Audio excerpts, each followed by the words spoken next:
جب انسان کی نفسیاتی جذبات بڑھ جائیں تو کیا کرنا چاہیے؟ قابو کرنے کوئی وظیفہ بتائیں۔ پیاس کے جذبات بڑھ جائیں تو پانی ہے، بھوک کے جذبات بڑھ جائیں تو کھانا ہے، نفسانیات کے جذبات بڑھ جائیں تو شادی ہے۔ یہ یاد ہے، اس کے لیے وظیفے نہیں ہیں۔ آپ ایسا وظیفہ مجھے بتا سکتے جی پیاس لگے تو وظیفہ پڑھو 4 سال میں پانی نہ پیو، بھوک لگے تو وظیفہ بتاؤ چلو میں کھانا نہ کھاؤں۔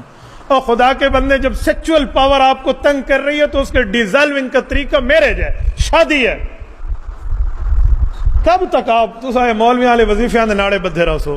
کب تک آپ یہ باندھ کے وظیفے والے بیٹھے رہیں گے؟ کون سے وظیفے؟ میڈیکل کے پاس جاؤ، پھر کوئی اور علاج کراؤ، جان چھٹی۔ بھائی اس کے لیے وظیفہ نہیں، اس کے لیے شادی ہے، آپ شادی کریں۔ میں آپ کو ایسا کون سا وظیفہ بتاؤں؟ ایک بندے کو پیاس لگی ہو، روزے والے بھی شام کو روزہ کھلوا دیتے ہیں، تو آپ کون سا مجھ سے وظیفہ مانگتے ہیں کہ شادی نہیں ہو رہی، کوئی وظیفہ بتائے؟ ہاں ایک صورت میں آپ کو بتا دیتا ہوں۔ اللہ کے رسول صلی اللہ علیہ وسلم فرمایا من استطاع منکم الباءۃ فلیتزوج، شادی کی طاقت ہے تو شادی کرو۔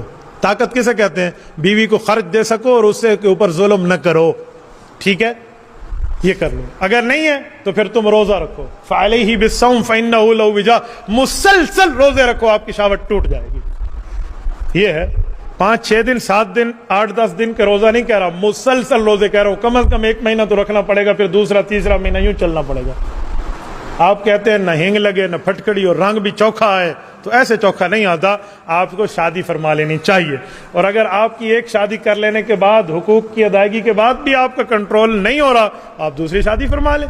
حقوق کی ادائیگی رکھنی ہے، پہلی کو ناراض نہیں کرنا، نہ پہلی کے حق کھانے ہیں، پھر دوسری کر لیں، پھر بھی نہیں ہے تیسری چوتھی کا آپشن بھی آپ کے پاس موجود ہے، تو یہ آپشن استعمال فرمائے نا۔ اس آپشن پہ تو کوئی سبحان اللہ نہیں کر، دل سب کے کہتے ہیں ہونی چاہیے، لیکن ویڈیو سے ڈر ہے کہ میری ویڈیو کا 1 ملین فالوور ہے، کسی نے کسی کے گھر میں بات پتہ چلی گئی تو کام خراب ہو گیا، ایسے تو دوسری شادی کی بات کر رہا ہے۔ تو بھائی اگر آپ حقوق ادا کر سکتے ہیں تو آپ دوسری شادی فرما لیں، آپ حق دونوں کو دیں۔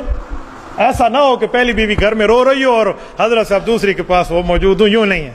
حقوق کی ادائیگی ہے، اپنی بیوی کے ساتھ جو تعلق رکھو گے نا، بیوی وہی آپ اپنی بیٹی کی نسب کو لکھ رہے ہو، اس کی معاملات کو لکھ رہے ہو، کل اس کی تقدیر بھی ویسے رہے گی، جیسے کرنی ویسے بھرنی، نہ مانے تو کر کے دیکھ۔ اس لیے اس طرح کا وظیفہ میرے خیال میں آپ کو امید ہے سمجھ آ گیا ہوگا جو میں سمجھانا چاہ رہا ہوں۔